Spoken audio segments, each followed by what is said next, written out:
कि जब भी किसी का एक्सीडेंट हो तो उसके पीछे ऊपर वाले का हाथ हो। उसके पीछे माइक भी हो सकता है। ये पैसे लेकर किसी को भी मार सकता है, लेकिन ये जिसको भी मारता है देखने वालों को लगता है कि एक्सीडेंट हुआ है। यही तो इसकी खूबी है और इसीलिए इसको एक्सीडेंट मैन भी कहा जाता है। अगर मूवी पसंद आए तो चैनल को सब्सक्राइब जरूर करना।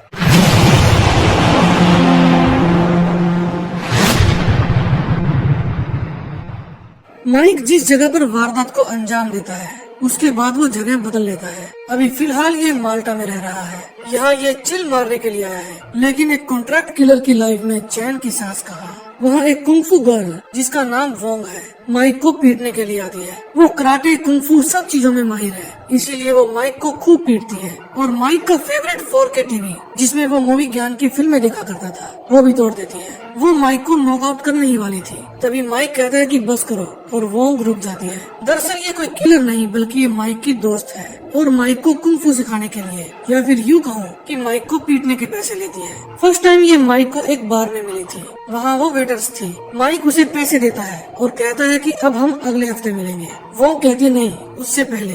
फिर रात को माइक शहंशाह की तरह अंधेरी रातों में घूम रहा होता है, तभी उसे फ्रेड नाम का एक आदमी दिखता है जिसको बार से बाहर फेंका जा रहा था। फ्रेड अपनी घड़ी से आग निकालकर एक गंजे को जला देता है। फिर बाकी के बंदे उसे पीटने लगते हैं, तभी माइक आकर उसे बचा लेता है। ये माइक का पुराना दोस्त था जो बहुत अरसे बाद मिला है। ये गोलू मोलू बताता है कि उसने भी एक लड़की ढूंढ ली है, वो भी ऑनलाइन। उसका नाम लाइला है। उसने एक बार उसे प्यार भरी हाय का मैसेज भेजा और बदले में फ्रेड ने उसे $3 लाख पूछ दिए। माइक कहता है कि ये सब स्कैम है, लेकिन फ्रेड कहता है नहीं, इसी को तो प्यार कहते हैं बांगड़ू। माइक उसे अपने घर लेकर जाता है, लेकिन तभी वो फिर से वहाँ पर आकर उसे पीट देती है। वो फ्रेड को भी 2 फटके देती है, ये सोचकर कि माइक उसे पीटने के लिए एक गुंडा लेकर आया है। फिर माइक उसे रुकने को कहता है और बताता है कि ये मेरा दोस्त है, यूं ही किसी का भी आगे शुरू मत हो जाया करो। फ्रेड किसी भी किलिंग को एक्सीडेंट दिखाने में माइक का भी उस्ताद था। माइक को एक ऐसे बूढ़े को किल करना था जो कभी अपने दिल से बाहर ही नहीं निकलता था, लेकिन फ्रेड दूर बैठे ही उसका काम तमाम कर देता है। फ्रेड कहता है भाई कोई काम हो तो बताना। माइक कहता है इस पूरी दुनिया में लाखों लोग हैं जो एक दूसरे को मारना चाहते हैं, मैं अकेला कैसे करूँगा ये काम। अब इन दोनों की टीम बन गई थी। अब इन दोनों की लाइफ किलिंग कर करके हंसते खेलते गुजर रही थी। लाइफ में कोई टेंशन नहीं थी और काम भी बढ़िया चल रहा था। फिर वे अपने एक्सपेरिमेंट के लिए एक अड्डा बनाते हैं जिसका नाम रखते हैं भसड़। यहाँ ये नए नए एक्सपेरिमेंट करते थे ताकि लोगों की जिंदगी में भसड़ मचा सके। इनके पास हर किसी को मारने का प्लान पहले से ही तैयार था, चाहे किसी जिम बॉय को मारना हो या किसी हाउसवाइफ को मारना हो। इनके कई एक्सपेरिमेंट फेल भी होते थे। फ्रेड ने एक ऐसे सूट की खोज भी कर ली थी जिसको विस्फोट किया जा सकता था। तभी फ्रेड के पास एक नया काम आता है। जब माइक उस लड़के डांटे की फोटो देखता है तो वो फ्रेड को कहता है कि अरे भाई दूर रहना इस लड़के से, इसकी माँ बहुत बड़ी गुंडी है, किसी को भी मारने से पहले वो बिल्कुल नहीं सोचती। फ्रेड ये काम मना कर देता है। अगले दिन फिर से वोंग माइक को पीटने आती है। फिर फ्रेड उसे कहता है अगर तुम इससे मार खाने में टाइम वेस्ट ना करो तो हम ज्यादा काम कर सकते हैं। उन्हें एक नए बंदे को मारने का कॉन्ट्रैक्ट मिलता है। इस बार वे उसका काम तमाम करने के लिए बाथटब का सहारा लेते हैं। तभी उन दोनों को शॉक देकर बेहोश कर दिया जाता है। फिर उन दोनों को मिसेस जूजर के सामने पेश किया जाता है। वो कहती है तुमसे मिलने के लिए हमें अपने ही एक बंदे की कुर्बानी देनी पड़ी। मैंने पहली बार किसी को बाथटब से मरते हुए देखा है। फिर वो उनको अपने बेटे डांटे से मिलवाती है और बताती है कि ये पिछले हफ्ते अपने फेफड़े फूंक रहा था, तभी किसी ने इसे मारने की कोशिश की। क्या ये काम तुम दोनों का है? वे दोनों मना कर देते हैं। माइक कहता है कि उस दिन फ्रेड का बर्थडे था, उस दिन ये दूसरी बार 21 साल का हुआ था। मिस जूजर कहती है कि मैं चाहती हूँ तुम ये पता लगाओ कि ये हरकत किसकी थी और उसे खत्म कर दो, नहीं करोगे तो तुम्हारे दोस्त को मार देंगे। माइक मान जाता है। वो फ्रेड को अपने पास ही रख लेती है और कहती है कि जब काम खत्म हो जाए तो अपने इस सफेद बालों को ले जाना। फिर माइक अपना माइंड फ्रेश करने के लिए बियर पीने जाता है। वहाँ उसे रे नाम का किलर मिलता है। ये वो बंदा है जिसने माइक को ये सारे काम करने सिखाए थे। ये स्टोरी इस मूवी के फर्स्ट पार्ट की है। अगर आप इस मूवी का फर्स्ट पार्ट देखना चाहते हो तो कमेंट करके जरूर बताना। रे कहता है मैंने तुम्हें काम से क्या निकाला, तुम यहाँ आके मोटा माल छापने लगे। दरअसल फ्रेड ने रे को चिट्ठी लिखकर ये बात बताई थी और वो चिट्ठी उसने टिश्यू पेपर के ऊपर लिखी थी जिसके ऊपर होटल का नाम लिखा हुआ था और उसे ही ढूंढते हुए रे यहाँ पर आ गया था। उसने डांटे को मारने की सुपारी भी ले रखी थी। माइक कहता है प्लीज आप ये काम मत करो क्योंकि फ्रेड डांटे की मोम के पास है। रे कहता है मुझे इससे कोई फर्क नहीं पड़ता क्योंकि अब वो तुम्हारा चड्डी बड़ी है। चलो तुम मुझे तो रोक लोगे, लेकिन हमारे क्लाइंट ने देश भर में से बड़े बड़े गुंडों को बुलाया है, उनको कैसे रोकोगे? इनाम की रकम काफी मोटी है, $9 मिलियन, करीब करीब 75 करोड़ रुपए। उन कातिलों में एक निंजा भी है, वो जहाँ जाता है काम खत्म करके ही आता है। अब डांटे का और फ्रेड का मरना तय है। रे बताता है कि डांटे के पास एक ट्रैकिंग डिवाइस भी है, उसको पकड़ना तो अब और भी आसान हो गया है। अब आएगा असली मजा। फिर माइक डांटे के पास जाता है, वो बेसुरा क्लब में गाना गा रहा था। माइक उसके आदमियों को कहता है कि इसके पास एक ट्रैकिंग डिवाइस है, उसे बाहर फेंक दो। डांटे का बॉडीगार्ड कहता है, अरे वो तो इसकी घड़ी है जो इसकी मॉम ने इसको गिफ्ट दी थी, ऐसे कैसे फेंक दे? माइक कहता है, इसके चक्कर में तुम सब मारे जाओगे। फिर वे डांटे को पकड़कर उसकी घड़ी खोलने लगते हैं और वो नीचे गिर के खुल जाती है। फिर डांटे जल्दी से उसे उठाता है और गटक लेता है, लेकिन इतनी देर में वहाँ पर Freya the angel of death आती है। वो यहाँ मौजूद सभी बॉडीगार्ड को मार देती है। फिर माइक और फ्रेया में घमासान लड़ाई होती है। 5 साल पहले भी माइक ने इसके मुंह से एक शिकार चुरा लिया था। श्रेया कहती है, मैं तुम्हारी बहुत इज्जत करती हूँ, लेकिन सवाल $9 मिलियन का है। वो माइक को पीटने लगती है, लेकिन अपना माइक भी किसी से कम थोड़ी था।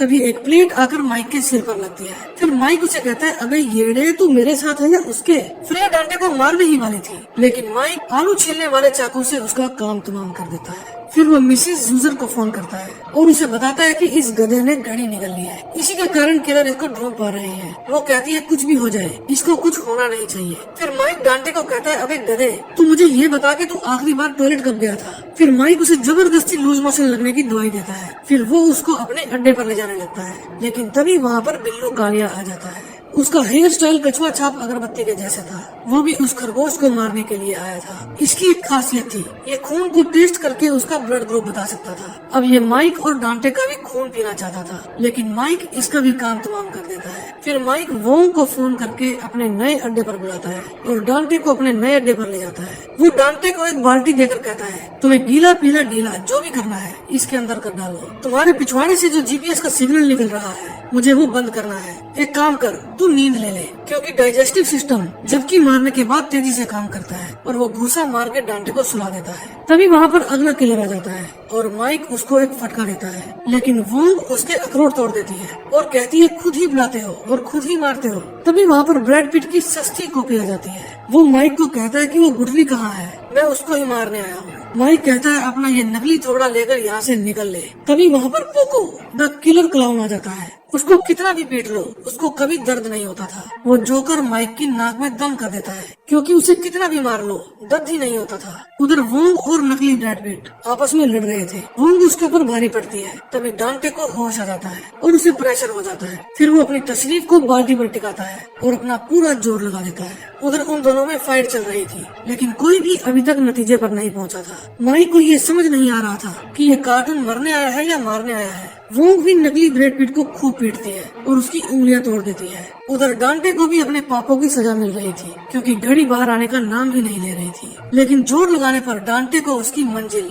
आई मीन घड़ी मिल जाती है। अब इतनी मेहनत मुशक्कत करने के बाद माइक उस जोकर को मार देता है और वोंग भी उस चुनवी छाप का काम तमाम कर देती है। फिर वो माइक को जाकर बताती है, उसने पहली बार किसी को जान से मारा है, लेकिन उसे काफी अच्छा फील हो रहा है। इतने में वहाँ पर निंजा आ जाता है। पंजाबी सिंगर निंजा नहीं, असली वाला निंजा। निंजा कहता है, मैं चाहूँ तो तीनों को एक साथ मार सकता हूँ, लेकिन मैं तुम्हें अपने हाथों से पीटना चाहता हूँ। वो वोंग को एक ही वार में बेहोश कर देता है। फिर माइक और निंजा एक दूसरे का मुकाबला करते हैं। माइक पहले से ही थका हुआ था और उसे कभी निंजा का मुकाबला करने का मौका भी नहीं मिला था, इसलिए वो निंजा से लड़ाई में थोड़ा हल्का ही रह जाता है। निंजा माइक का काम तमाम करने ही वाला था, लेकिन इतने में वहाँ पर रे आ जाता है और उसको शूट कर देता है। वो भी उस कद्दू को मारने आया था, लेकिन माइक उसे ऐसा नहीं करने देता। रे कहता है, मैंने सब रिश्ते निभा कर देख लिए, अंत में पैसा ही काम आता है। मेरे और मेरे पैसे के बीच में मत आओ, वरना पहली गोली तुम में ही दाग दूंगा। माइक कहता है, मुझे पता है आप मुझे नहीं मार सकते, क्योंकि आप मुझे अपना बेटा मानते थे। रे कहता है, मैंने एक लंबे समय से कोई सुपारी नहीं ली है,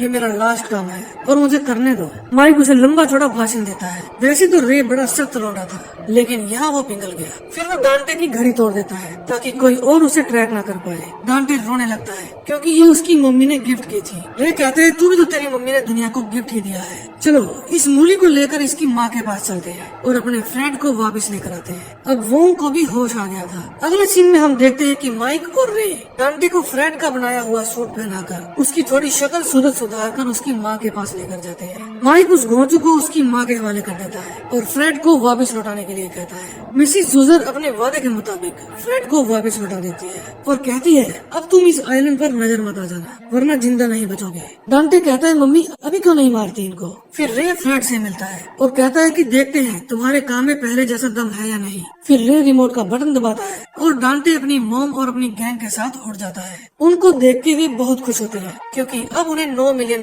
मिलने वाले थे। फ्रेड कहता है, देखा मेरे भूसे वाले दिमाग का कमाल। फिर वे तीनों बार में बैठ के अपने पुराने दिनों को याद कर रहे थे। तभी फ्रेड से मिलने दुनिया की सबसे खूबसूरत औरत आती है जिसके चक्कर में पड़ के उसने $3 लाख बर्बाद किए थे। उन दोनों का रिश्ता 2 दिन भी नहीं चला।